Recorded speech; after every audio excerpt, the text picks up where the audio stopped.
Oke, sudah lengkap nih. Selamat pagi sekali lagi. Salam sehat selalu semuanya. Di Bandung cerah hari Jumat ini. Kalau ramalan kemarin hujan, tapi ternyata cerah gitu ya. Jadi buat yang di Bandung bisa menikmati akhir pekan dengan cuaca yang cerah nih. Mudah-mudahan. Oke, saya akan uh, share screen. Udah tampak ya? Sudah, Pak. Oke, mungkin kalau saya nyalakan video saya nggak kelihatan juga. Jadi saya matikan saja. Masih di bab 2. Jadi kalau dilihat eh, halaman 50, mungkin halaman 48, mungkin kita sudah berada di sekitar halaman itu ya sekarang. Sebelumnya kita sudah membahas subbab 2.4 dan 2.5. Nah, sekarang kita akan membahas himpunan tak terukur.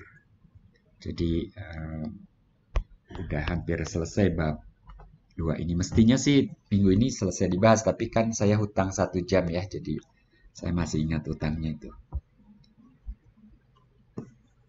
Nah,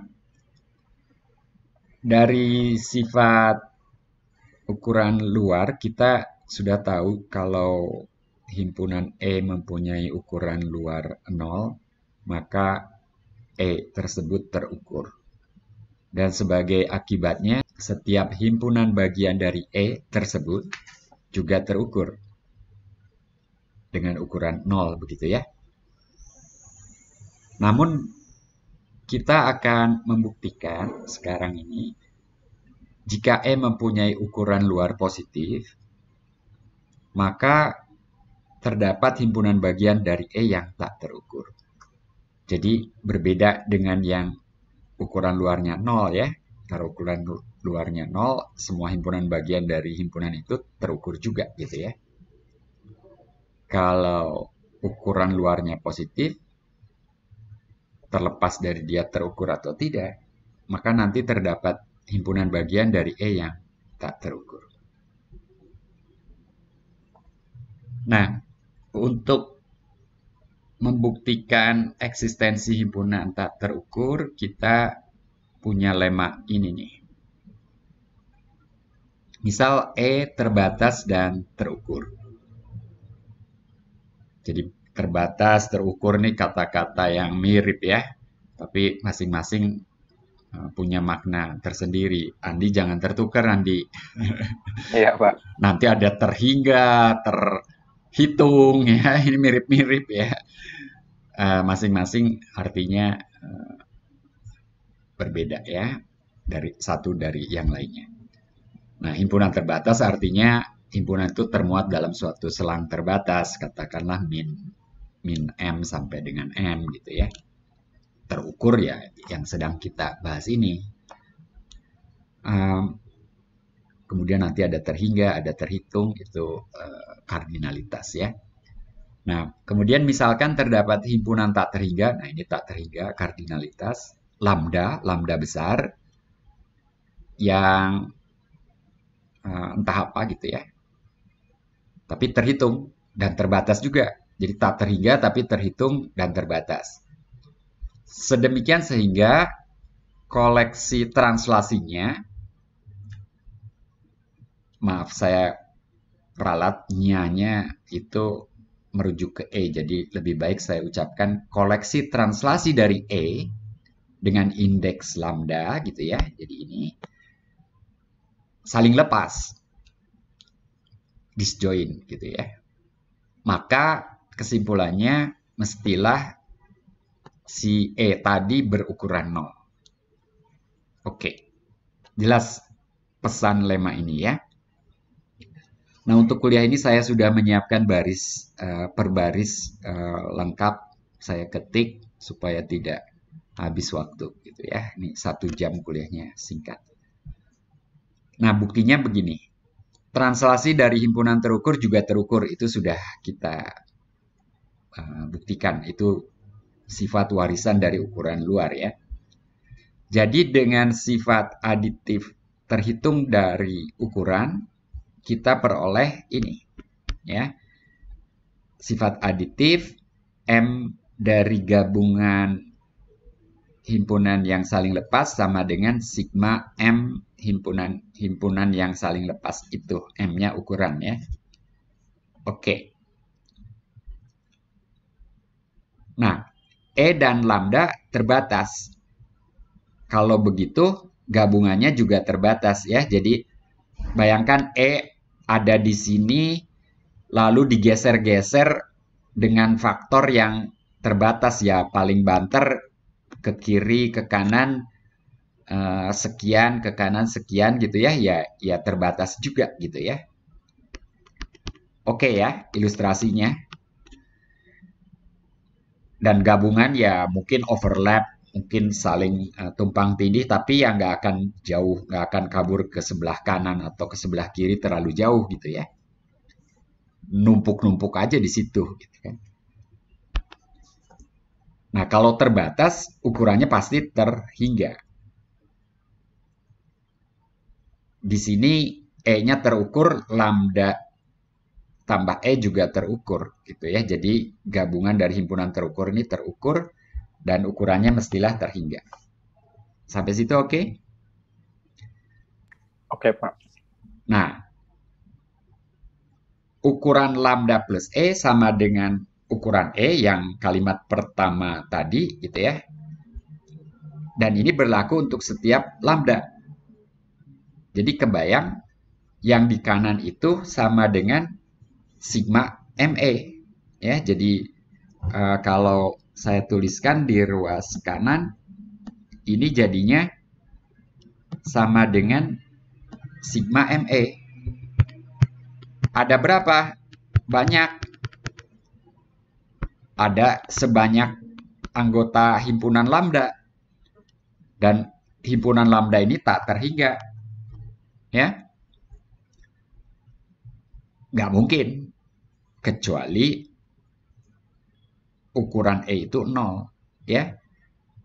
Kalau 0 kan sigma 0 seberapa banyak pun ya 0 tambah 0 terus gitu ya. Gitu. Dan ruas kiri juga 0. Jadi kesamaan di atas hanya mungkin dipenuhi kalau ukuran E-nya sama dengan 0. Kalau tidak, yang di kanan tak terhingga, yang di kiri terhingga. Kan nggak mungkin. Gitu ya. Oke. Lemma 16. Kalau Anda sudah membaca bukunya juga, tentunya Anda sudah memikirkan setiap kalimat dalam bukti ini ya, kebenarannya. Saya anggap oke ya. Nah, kita beranjak ke konstruksi himpunan tak terukur. Kita mulai dengan membangun relasi ekuivalen dan kelas ekuivalen, kemudian nanti kita konstruksi suatu himpunan yang nanti disebut himpunan pilihan gitu ya. Dimulai dari suatu himpunan E di R, ya, himpunan bagian dari R, lalu dua bilangan di E tersebut kita definisikan ekuivalen jika selisihnya anggota Q. Oke? Dapat diperiksa relasi ini merupakan relasi ekuivalen. Ini nanti latihan ya, soal latihan nomor 1 saya tulis di belakang. Membuktikan ini relasi ekuivalen, mudah banget, tapi harus dilakukan juga. Dan kita sebut relasi ekuivalen ini relasi ekuivalen rasional. Nanti kita rujuk dengan nama ini ya. Dengan relasi ini himpunan E kemudian terdekomposisi atas kelas-kelas ekuivalen. Sebagaimana biasa kalau ada relasi ekuivalen, kita punya kelas ekuivalen. Entah ada berapa kelas ekuivalennya, tergantung E ya. Sebagai contoh aja, Kalau E-nya sama dengan Q, ada berapa kelas ekuivalen?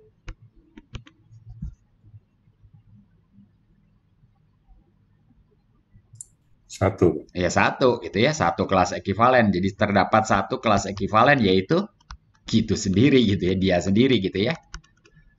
Karena selisih dua buah bilangan rasional kan, ya rasional, gitu ya.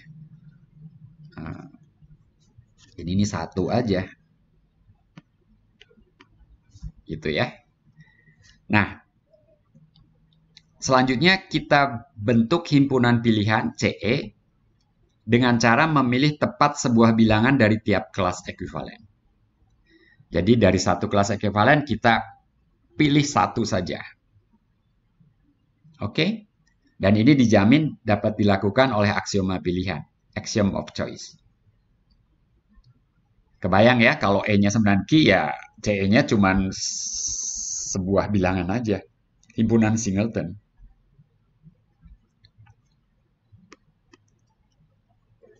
Nah,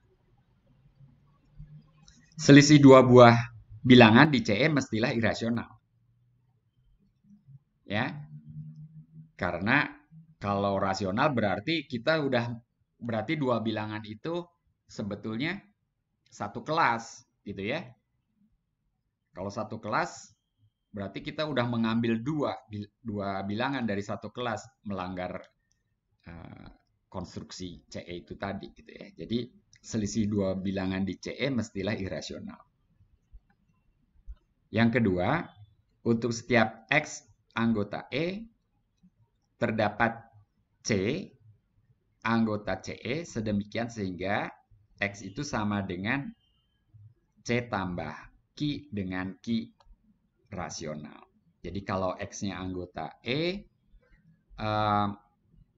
ingat relasi ekuivalennya. Jadi E itu terdekomposisi atas kelas ekuivalen ya. Jadi saya kira berangkat dari situ aja. Jadi bayangkan E itu terdekomposisi menjadi E lambda lah sebut ya. Nah, X itu nantinya anggota E lambda. Dan ini berarti, di dalam E lambda itu sendiri, kalau tidak kosong ya berarti dia ada C anggota E lambda gitu. Ya. Katakan ini yang terpilih ya. Yang terpilih tadi. Nah, makanya kemudian X dengan C selisihnya suatu bilangan rasional kan? Ini anggota Q gitu ya. Gitu kira-kira. Jadi X-nya sama dengan C tambah Q. Oke? Oke, Pak. Pak, mau bertanya. Ya. Artinya E lambda itu dia saling lepas kan, Pak? Iya, saling lepas. Ya. Jadi Okay. gabungan saling lepas. Mungkin notasinya gimana gitu ya. Gitu. Jadi ini tepat satu ya. Jadi terdapat tepat satu lambda sedemikian sehingga gitu ya. Nah, di E lambda itu kan ada yang terpilih kan? Gitu kan. Dan X itu berselisih dengan C itu mestilah suatu bilangan rasional. Jelas ya? Nah, sifat pertama setara dengan ini untuk setiap himpunan lambda, lambdanya himpunan indeks, lambda besar ini ya, ini dibacanya lambda. Yang merupakan himpunan bagian dari Q, himpunan kelas ekuivalen atau koleksi kelas ekuivalen lambda plus C ini saling lepas. Ini dapat diperiksa ya kalau kita punya P plus CE gitu. Jadi ini jika P tidak sama dengan Q, maka P plus CE iris Q plus CE, ini P plus CE itu himpunan translasi ya. Ini mestilah kosong gitu ya. Kenapa? Demikian ya, andai tidak kosong gitu ya, andai tidak kosong irisannya, maka kita punya X anggota P plus CE, jadi terdapat X anggota P plus CE iris Q plus CE. Ini akibatnya apa nanti? X-nya sama dengan P plus C1 gitu ya. X sama dengan P plus C1 di satu sisi, dan di sisi lain X sama dengan Q plus C2 gitu kan. Akibatnya di sini apa yang terjadi? Akibatnya C1 min C2 sama dengan Q min P rasional. Jadi di sini C1 ekuivalen dengan C2. Kontradiksi kan ya? Ini kontradiksi dengan apa? Dengan konstruksi CE. Kan konstruksi CE apa? Maaf, C besar E. Dari setiap kelas ekuivalen kan diambil satu. Kalau ini kan berarti diambil 2 gitu ya. Jadi harusnya tidak ada 2 bilangan yang ekuivalen di dalam CE itu gitu ya. Jadi mau nggak mau sebetulnya kalau buktinya bukan pengandaian tapi bukti langsung, mau nggak mau C1 tuh sama dengan C2 gitu ya. Alias himpunannya berimpit ya. Kelas ekuivalen biasanya gitu ya, kalau kita ambil 2 kelas ekuivalen, kemungkinannya ada 2, irisannya kosong atau kedua himpunan itu identik gitu ya. Nah, berikutnya kita sampai ke teorema Vitali yang menyatakan eksistensi himpunan tak terukur. Dan himpunan tak terukur ini berada dalam atau merupakan himpunan bagian dari setiap himpunan yang ukuran luarnya positif dan ya dalam buktinya kita mereduksi ke atau pada himpunan yang terbatas gitu ya. Jadi kalau kita punya himpunan terbatas dengan ukuran luar positif, di dalam himpunan itu, di dalam maksudnya nanti terdapat himpunan bagian gitu ya, dari himpunan itu yang tak terukur. Jadi buktinya diawali dengan asumsi ini. Jadi berdasarkan sifat subaditif terhitung dari ukuran luar yang juga berlaku untuk ukuran, kita dapat mengasumsikan bahwa E terbatas. Asumsi ini pernah kita pakai juga untuk pembuktian proposisi atau teorema lain ya sebelumnya ya. Masih ingat mungkin Mei ya. Jadi kita bisa dekomposisi himpunan E apapun atas sejumlah terhitung himpunan yang terbatas gitu ya.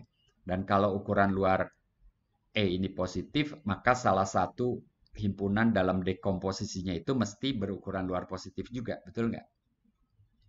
Nggak mungkin semuanya 0 gitu ya.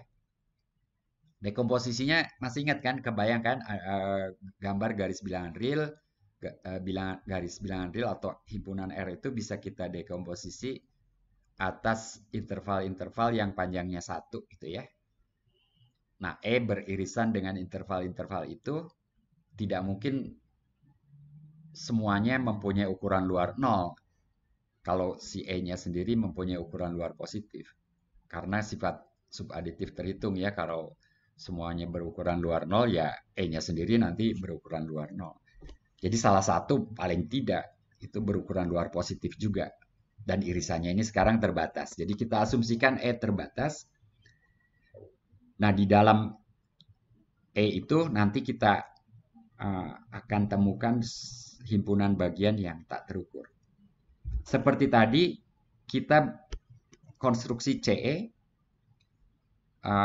dengan relasi ekuivalen rasional tadi ya. Nah, CE itulah himpunan yang tak terukur yang akan kita buktikan sekarang. Saya jeda dulu. Ini oke langkah awalnya? Oke, Pak. Oke ya. Jadi kita akan membuktikan sekarang bahwa CE tak terukur melalui kontradiksi. Jadi andaikan CE terukur. Oke. Lalu kita misalkan lambda 0 himpunan bilangan rasional entah apa, tapi yang pasti terhitung dan terbatas. Banyak ya. Ya sebagai contoh, kalau lambda 0 itu bilangan rasional yang berada di antara 0 dan 1 gitu ya. Itu tak terhingga banyaknya, terhitung, terbatas gitu ya. Karena CE terukur, kita kan sedang mengandaikan CE terukur ya.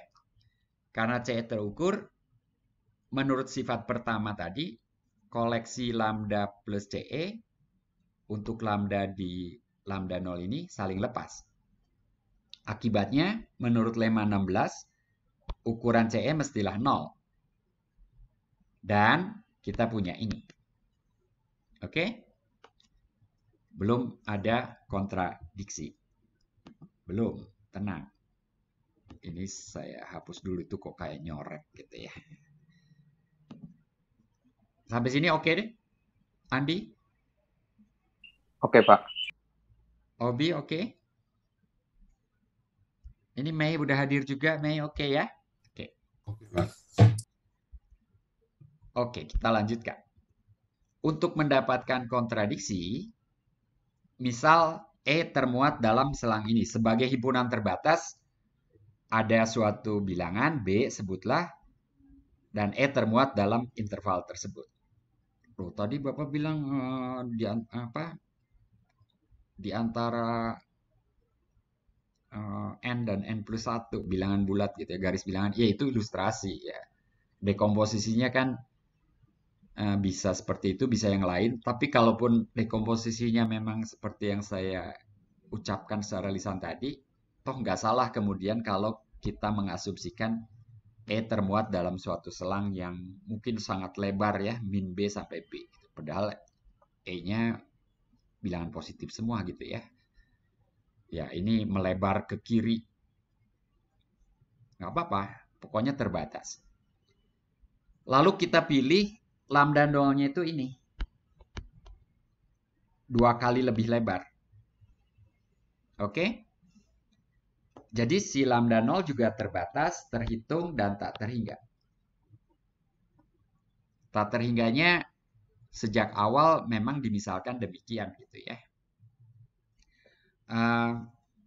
Tapi di sini kita lebih spesifik mendefinisikan lambda 0 itu gitu ya. Jadi ibaratnya seperti ilustrasi saya tadi, bilangan rasional yang berada di suatu selang itu terbatas, terhitung, tak terhingga. Nah, selangnya dalam hal ini selang min 2B, 2B. Oke, coret-coretan saya hapus lagi. Pusing juga ngelihatnya. Nah, klaim bahwa E termuat di gabungan lambda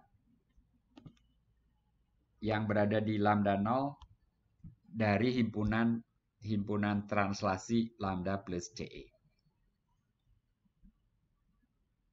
Oke, untuk membuktikan klaim ini, kita ambil anggota CE, kita ambil anggota E gitu ya. Kita harus tunjukkan anggota E tersebut ada di gabungan lambda plus CE. Nah, kita gunakan sifat kedua dari himpunan CE. Jika X anggota CE, maka terdapat C anggota CE sedemikian sehingga X sama dengan C plus Q dengan Q rasional. Oke, ini sifat kedua yang tadi yang saya sudah tayangkan tadi ya.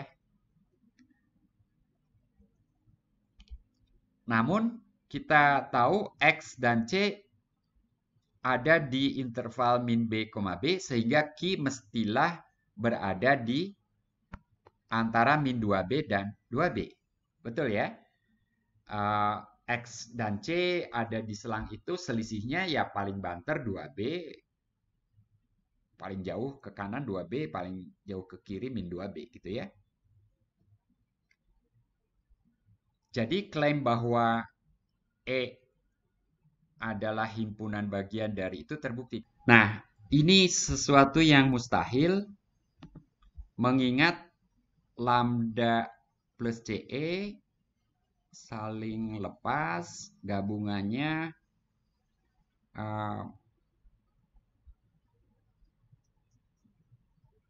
ukuran gabungannya tadi sama dengan ukuran CE dan ukuran CE sama dengan 0, sedangkan E sejak awal diasumsikan berukuran luar positif. Jadi mustahil sesuatu yang berukuran luar positif termuat di himpunan yang berukuran luar 0. Ada pertanyaan?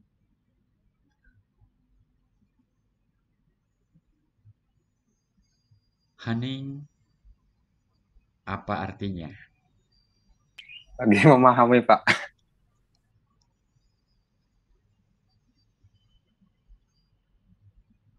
Bisa ditonton lagi, bisa dibaca lagi, yang ada di buku kurang lebih seperti ini juga. Saya menerjemahkan, mencoba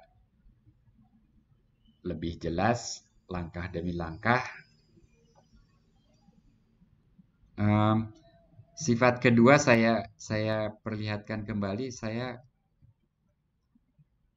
salah tuh kan, saya salah ketik ya. Untuk setiap X anggota E, saya salah ketik itu. Jadi ini ada yang salah ketik. Saya escape dulu. Ini X anggota E ini.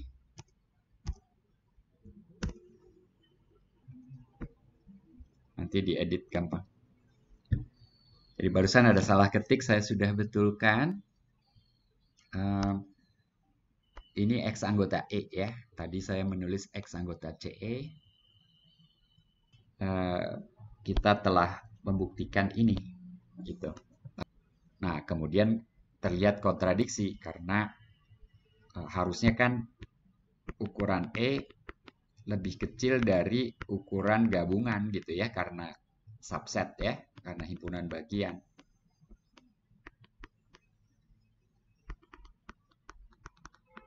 Gitu. Lah ini 0, ini positif, kan nggak mungkin. Oke? Oke, Pak. Gila ya, kok keidean gitu ya, si Vitali ini ya. Sebagai akibat dari teorema Vitali, kita punya hasil ini nih. Terdapat himpunan A dan B yang saling lepas dengan ukuran luar A gabung B lebih kecil dari ukuran luar A tambah ukuran luar B. Nah, mungkin saya pinjam bahasa teori peluang gitu ya, bahasa statistika. Jadi kalau ukuran luar tuh ditafsirkan sebagai peluang, yang pertama tadi tuh ada loh kejadian yang tidak dapat dihitung peluangnya gitu ya. Nah, kalau sekarang ada loh 2 kejadian yang kalau dihitung peluangnya, kejadian A sekian, kejadian B sekian, ternyata lebih besar daripada kejadian A gabung B gitu ya. Kalau di statistik kan peluang A gabung B, komentar saya agak muter-muter nih. Kalau dia beririsan bukan sih, Pak? Iya, kalau secara sederhana memang begitu ya. Tapi eh, tapi ini kan saling lepas gitu loh, Andi. Kalau ini Oh jelas iya. gitu ya. Kalau ini jelas, kalau ini memang memang memang nggak heran kalau begini gitu ya. Jadi kalau seperti ini tidak heran. Tapi kalau saling lepas, kok bisa gitu loh. Gitu Andi dan teman-teman. Kok Oh iya bisa Pak. Oh iya. gitu. Ini maunya kan sama kan, gitu kan. Oh Kalau iya di harusnya kalau sama di ya kalau di itu peluang ya. iya, Iya. kalau di situ eh, intuisi kita gitu ya. Intuisi kita. Jadi ini akibat 18 ini tidak terbayang oleh kita. Jadi ini hanya terjadi karena A dan B itu salah satu mestilah tidak terukur gitu ya. Tapi buktinya sendiri sebetulnya gini. Jadi andaikan sebaliknya ya berlaku negasinya gitu ya. Mungkin lebih tepat negasinya ya. Jadi bukan sebaliknya karena ini bukan jika maka. Jadi andaikan negasinya berlaku. Apa negasinya itu? Berarti untuk setiap jadi yakni untuk setiap A dan B yang saling lepas berlaku ukuran luar A gabung B lebih besar atau sama dengan, tapi nggak mungkin lebih besar ya. Jadi kemungkinannya cuma sama dengan gitu. Ya lebih besar boleh lah gitu, tapi karena juga lebih kecil jadi akhirnya sama dengan. Jelas? Nah, ini berarti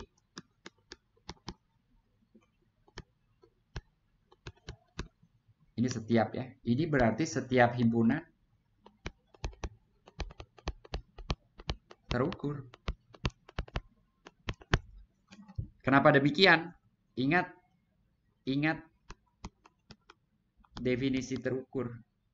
Ingat kriteria Karat-Theodori itu. Definisi himpunan terukur kan kriteria Karat-Theodori ya. Yang mengatakan ukuran luar A apapun nanti sama dengan ukuran luar A iris E tambah ukuran luar A iris E komplement. Nah, A dan B di atas kan setiap jadi variabel ya, jadi apapun. Jadi bayangkan ini sebagai A-nya, itu sebagai B-nya gitu ya. Tentunya harus A yang berbeda ya. Jadi ini oke, ini saya pakai A0 aja, A0 ya. Gitu ya. Jadi bayangkan A-nya adalah A0 iris E, B-nya A0 iris E komplement, maka A gabung B ya A0 kan? Iya. Iya Pak. Jadi apapun A dan B berarti A0 iris E ya dihitung ukuran luarnya, A0 iris E komplement dihitung ukuran luarnya ya harus sama dengan ukuran luar gabungannya. Ya berarti apapun di sini terukur gitu ya.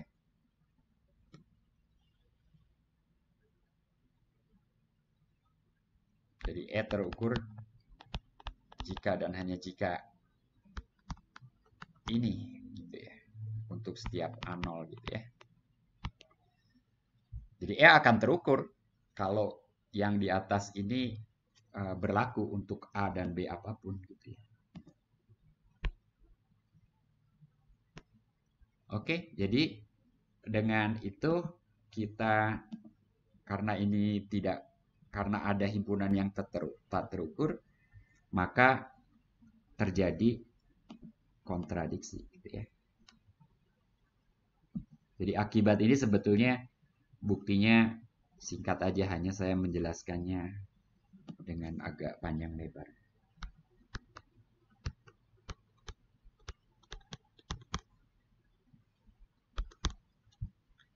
Ada pertanyaan?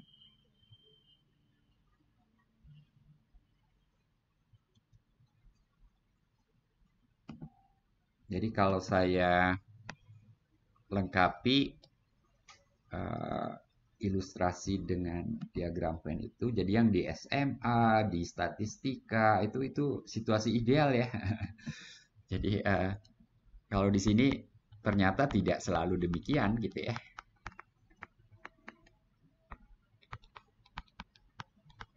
Kalau pembicaraan kita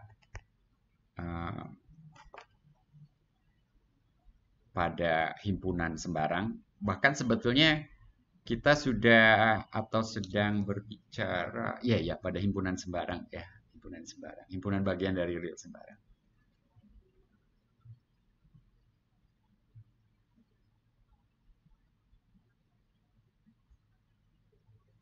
Oke, saya kira saya akan mengakhiri kuliah ini dengan menayangkan soal latihan. Jadi yang pertama ini tentang relasi ekuivalen rasional tadi. Sungguh merupakan suatu relasi ekuivalen, Anda buktikan aja, itu pendek. Yang kedua, ini dari buku ya. Dan tentu ada banyak soal lainnya dari buku.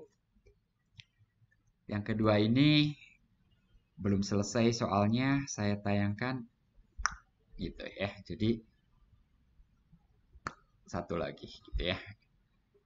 Jadi misal eta terukur dan berukuran luar terhingga, buktikan bahwa terdapat himpunan G yang memuat E yang merupakan himpunan G delta sedemikian sehingga ukuran luar G tersebut sama dengan ukuran luar E, tapi selisihnya atau lebih tepatnya ukuran luar G minus E, jadi G minus E-nya punya ukuran luar positif.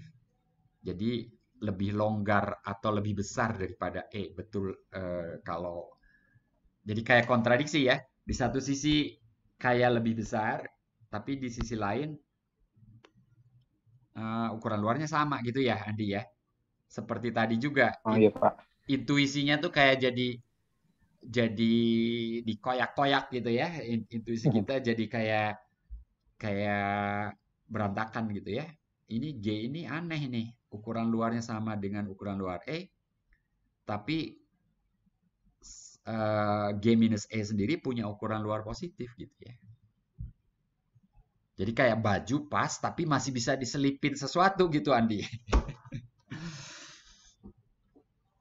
Bajunya udah ketat gitu, tapi masih bisa nyelipkan sesuatu. Oke, menarik ya teori ukuran ini. Kita belum masuk ke fungsi terukur dan integral Lebesgue, tapi ini sudah hampir di ujung bab 2, masih ada satu subbab lagi tentang himpunan Cantor, dan itu nanti ada sesuatu yang counterintuitif juga gitu ya. Ukuran luarnya 0, tapi himpunan itu ternyata juga cukup besar dalam arti tidak terhitung gitu ya. Bahkan dari teori himpunan Cantor itu berkorespondensi sesuatu atau setara dengan interval 0,1 gitu ya. Jadi ada himpunan berukuran luar 0 tapi setara dengan interval 0,1 yang ukuran luarnya 1 gitu ya. Nah, itu himpunan Cantor tuh. Anda baca dulu ya, nanti kita bahas hari Senin, dan hari Senin kita punya waktu untuk memulai bab 3, tentunya 3.1, satu subbab. Jadi 2.7 dan 3.1 itu yang akan kita bahas pada hari Senin kuliah yang akan datang. Oke, saya berhenti di sini untuk hari ini. Saya stop sharing dan saya punya waktu 1 menit untuk menampung pertanyaan kalau ada. Mei, oke, mengikuti kuliah ini dengan baik, Mei? Oke, Pak. Mengikuti, Pak. Oke. Meryl, Andi, Obi, Oke juga, Pak. oke. Oke, Baik, Pak. kalau gitu cukup. Saya akhiri di sini. Sampai ketemu hari Senin depan. Terima kasih, Pak. Terima kasih, Terima Pak. kasih, Pak. Saya belum memberi soal PR, nanti soal PR saya berikan di tim saja langsung ya. Baik, Pak. Oke, sampai minggu depan. Sehat selalu.